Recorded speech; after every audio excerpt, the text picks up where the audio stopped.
Magandang umaga po sa atin lahat. Andito po si Professor Tonton Contrara sa isa na edisyon ng Usapang Politika dito sa Facebook, live sa mga friends ko at dun sa mga followers ko at pati yung mga subscriber ko naman sa YouTube ay syempre Team Replay.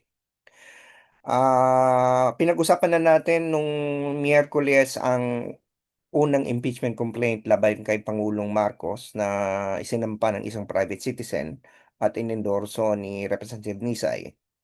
At pinag-usapan na natin kung ano yung nilalaman nun at pinuna ko na mahina. Mukhang yung grounds ay parang hindi pwedeng tumayo.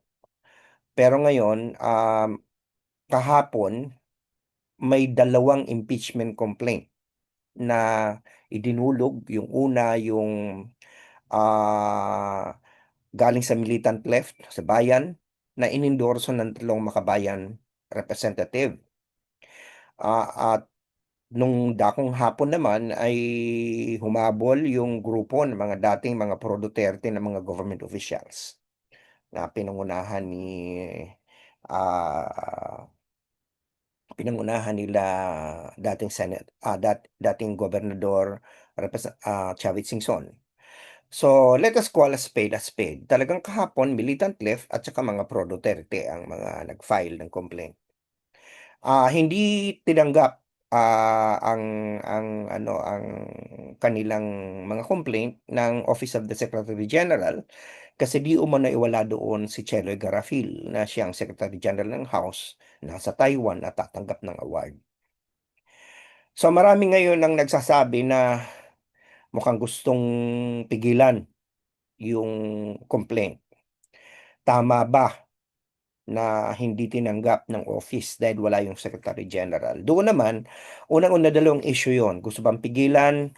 Di ko alam. Madaling magsuspetsa. Kasi daw, ang sinasabi nila, yung unang complaint daw, sadyang mahina, ayun ang gustong palakarin, yun ang pagulungin, para, para madismiss at 1 year na hindi na muli pwedeng mag-file ng impeachment laban kay Pangulong Marcos. So yun, medyo pupunahin ko yun mamaya, yung pananaw na yan. Yung pangalawa, dito naman ako sumasang-ayon kasi ang dapat nang gagawin ng Office ng Secretary General, tanggapin at stampa ng receipt.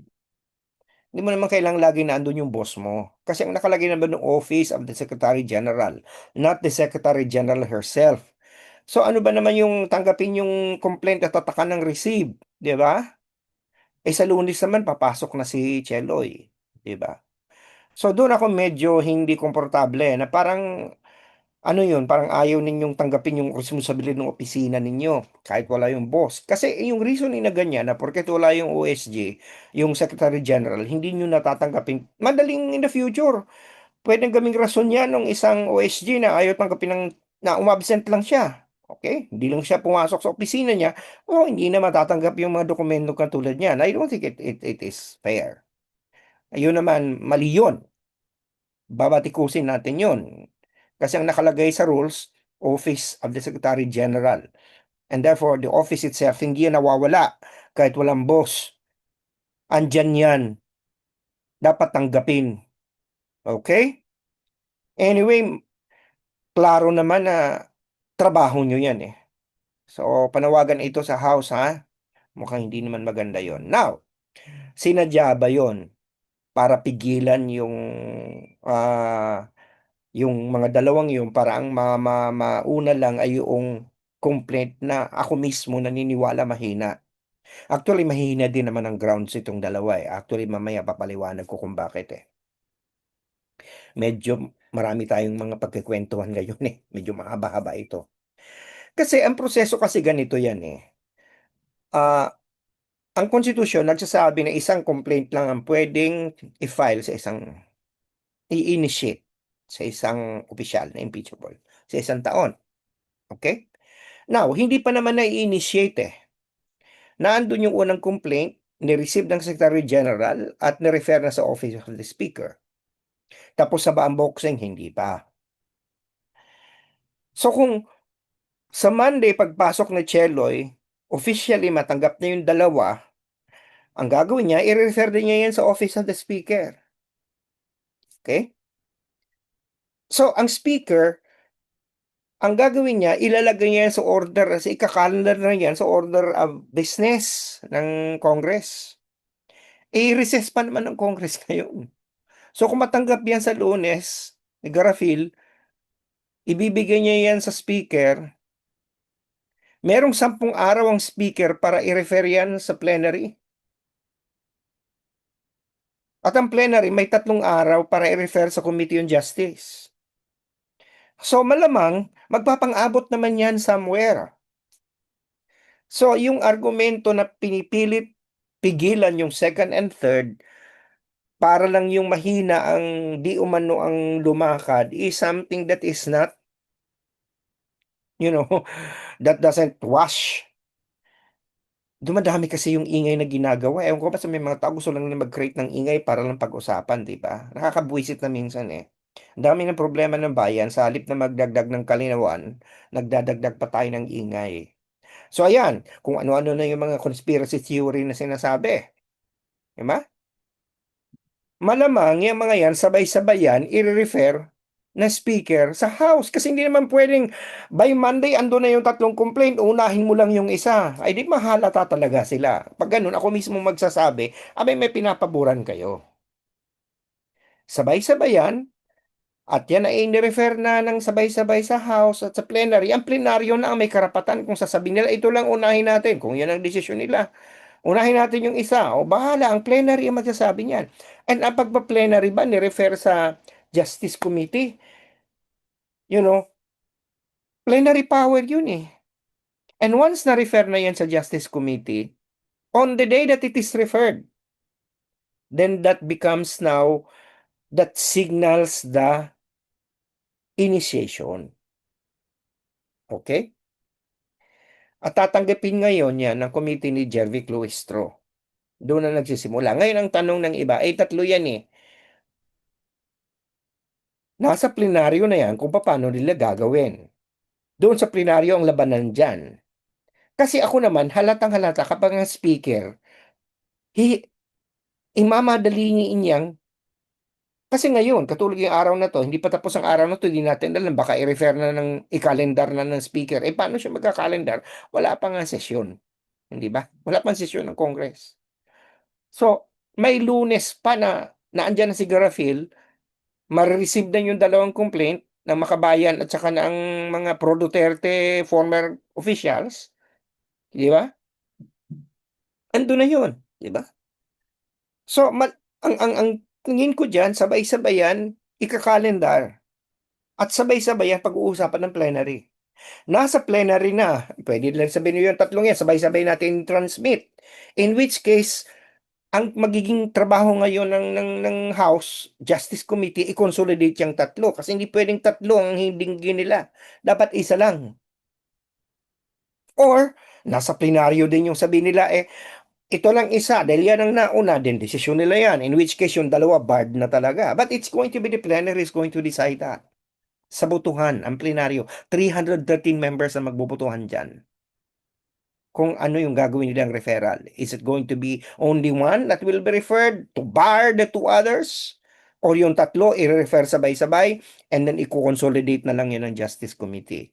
Kasi pag hindi, hindi pwedeng tatlo ang complaint. Dapat isa lang ang complaint, isa lang ang initiation. So yun po. Masyadong maraming tao ngayon na mga naguguluhan. Yun na nga kailangan talaga, lagi nating papaliwanag.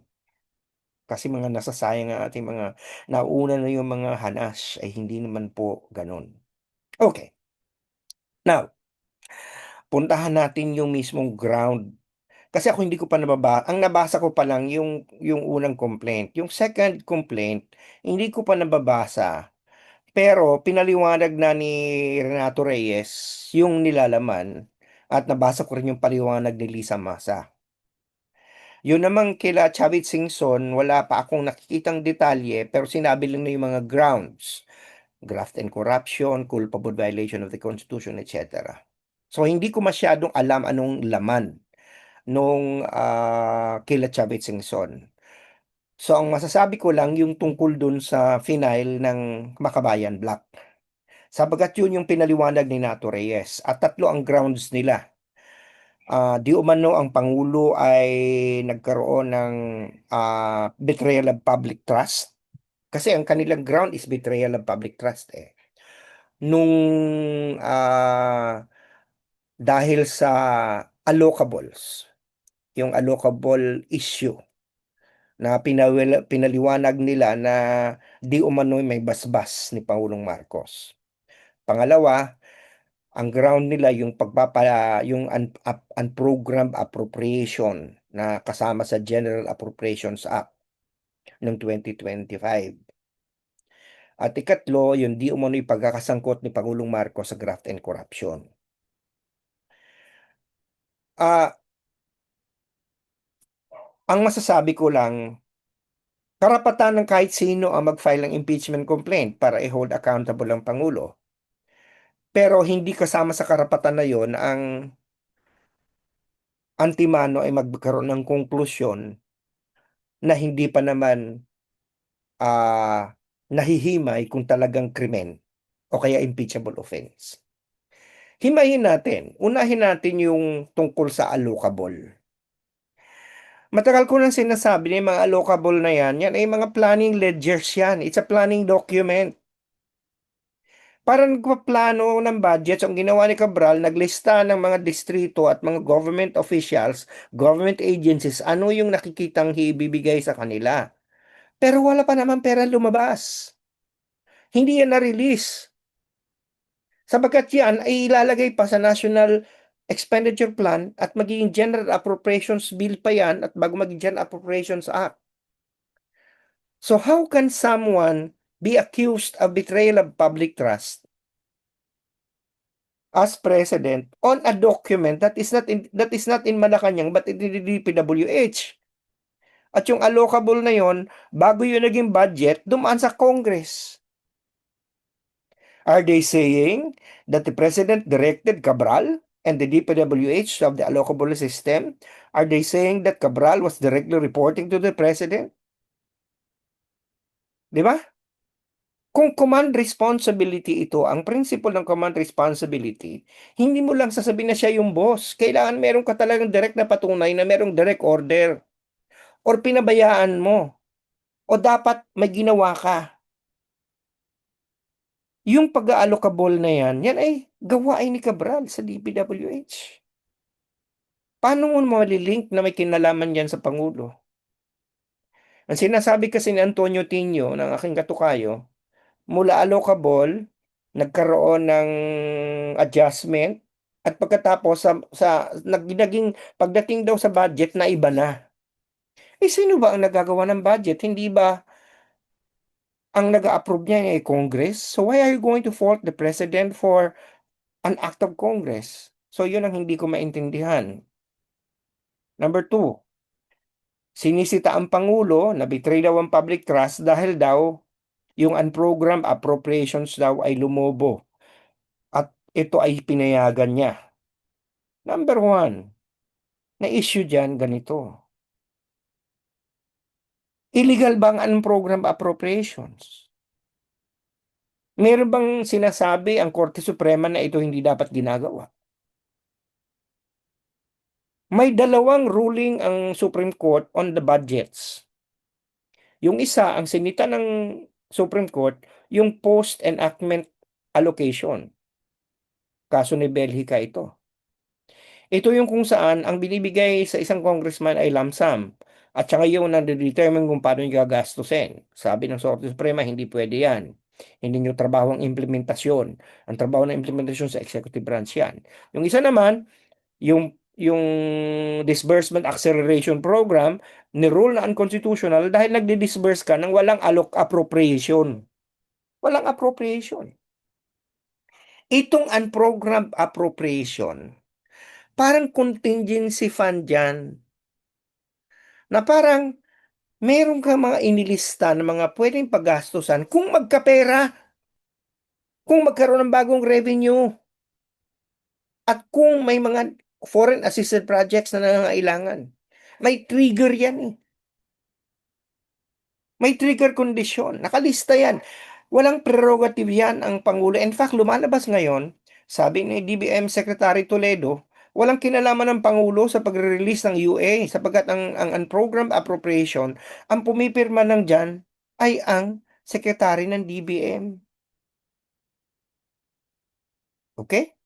So, paano ngayon sasabihin na ang Pangulo ay implicated dyan, samantalang unang-una, aprobado ng Congress yan. Pangalawa, ay merong triggers yan para ma-release. Anong abuse of authority doon? Anong betrayal of public trust doon? Dahil hindi niya vinito. Ganun ba yun? Every time na may... Paano niya ibibitong unconstitutional kung wala pa namang constitutional ruling? Alam nga namang pangunahan ng presidente ang Kongreso na okay, hindi ko yan papayagan kasi sa labag sa konstitusyon yan, wala naman sinasabi ang saligang ang konstitusyon, ang Supreme Court na hindi ayon sa konstitusyon ang unprogrammed appropriation, di ba? So parang teka, saan nga nanggagaling kayo, di ba? Number three, yung di umano'y pagkakasangkot ng Pangulo sa flood control scandals. Binabase lang nila sa testimony di umano ni Saldico. Na paniniwalaan mo ba yun? Hindi naman nasa isang videotape na maraming mga inconsistency. Hindi nga pinangatawanan na puro maleta ang mga ang binigay na mga ano, mga ebidensya, yung maleta ay ano, ay bagong bili sa SM, di ba? Na hindi nga affidavit ng pinirmahan na sinusuon. At meron pang aligasyon na di umano ay inilink si si Bernardo, si mismong si Bernardo daw niling ang pangulo. Binalikan ko yung mga testimony ni Bernardo, ni Yusek Bernardo, wala akong narinig na directly nilink niya ang pangulo. Nililink nila si Romualdez, pero guilt by association ba yun? At dahil si Romualdez kasangkot, sangkot din ng pangulo. 'Di ba? Parang it is already becoming muddler. Parang nagiging malabo eh. Kasi kung gagamitin natin pati ang standard na 'yan, itong militant left, itong sila Antonio Tinio, itong si Anato Reyes, you know, si Lisa Masa, 'di ba? Matagal na kayo nagreklamo na kayo nire-red tag dahil in-associate kayo sa NPA, big guilt by association. Yung matagal nyo nang nilalabanan, yun ang ngayon nagagamitin nyo sa Pangulo dahil sa associated kay Speaker Romualdez, guilty na rin siya. Hindi ba? Because you are associated with, alam naman natin na talagang militant left kayong ideolohiya nyo katulad ng ideolohiya ng NPA, so kayo ay guilty na rin by association. Which sa inyo hindi. Pero gagamitin nyo yung logic na yun kay Pangulong Marcos. Dahil siya ay associated kay Romualdez. Kahit nga si Romualdez, mismo si Senator Lacson nagsabi, walang klaro pang ebidensya. So this is a fishing expedition.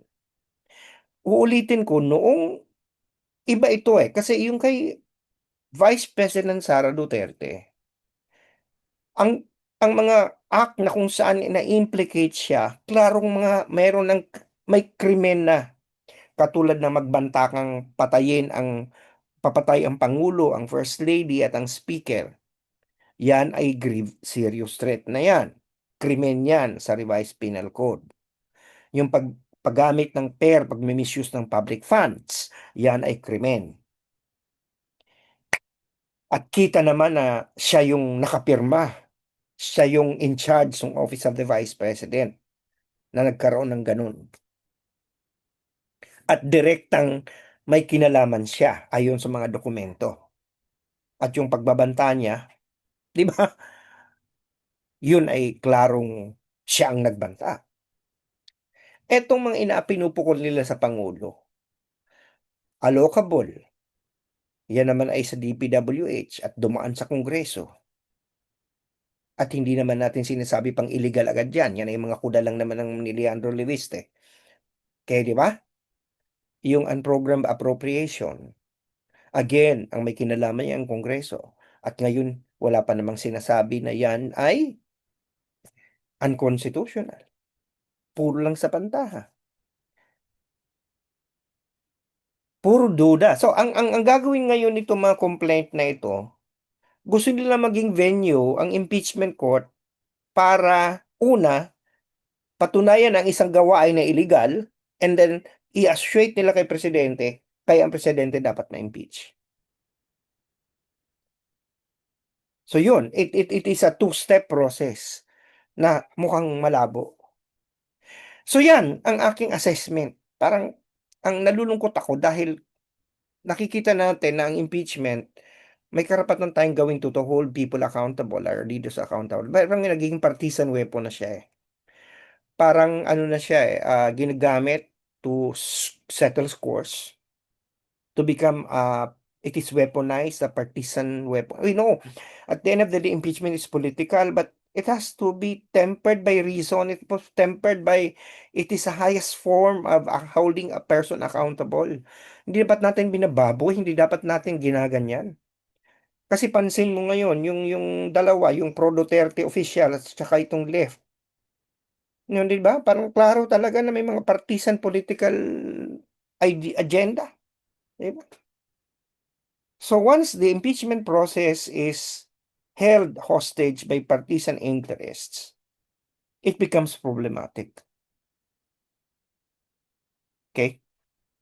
So anyway, kasi ang ini-expect mo nga sa impeachment eh, hindi dapat partisan yan eh, hindi dapat nag-issue ang partisan loyalty mo dyan eh. Kung kanino ka, dapat tinitingnan ano yung agenda mo eh. Bilang public servant, hindi dahil sa member ka ng partido o adherent ka sa isang ideolohiya.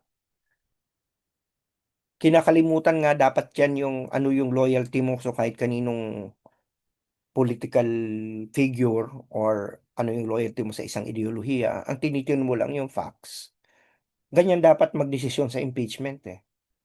Pero kung ganyan, ay talagang magiging weapon yan ng mga partisan interests. Nakalulungkot kasi ma-imagine mo kung matuloy yung impeachment complaint na ito laban sa Pangulo at sa Vice President. Diyos ko eh, wala nang gagawin ng Senado kundi magdinig ng dalawa. Ano yung pang-umaga si Pangulong Marcos, panghapon si Sara Duterte? Ano bang oras sila magtrabaho? Tapos ngayon, kiyaw kayo ng kiyaw na walang ginagawa. Di ba? Anyway, so yan. Napahaba na tuloy tayo. Sana nakapagturo ko yung kaisipan na ko si mapuso at napabawa akong panahon sa buhay, lalo lang sa usapang politikal.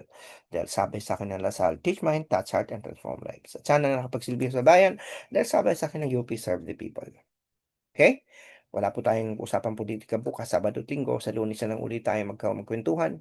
Ito po si Professor Ton Condon Kayas, lagi nagsasabing ingat po tayo lagi, health is wealth, lagi po tayong magdadasal, laging ng kapayapaan at ng katwiran. Sana ang mga tao magkaroon ng kalinawan sa isip, hindi yung puro na lang mga angst, puro gulo. You know? Pagdasal po natin ng bayan at ang ating mga leader. O sige, lagi sinasabi, UP naming mahal, ani mula sa magandang umaga, magandang magandang hapon, magandang gabi. Nasaan man kayo naroon sa mundo sa ngayon. Lalo na sa mga team replay. Bye for now. Talk to you Monday. Enjoy your weekend.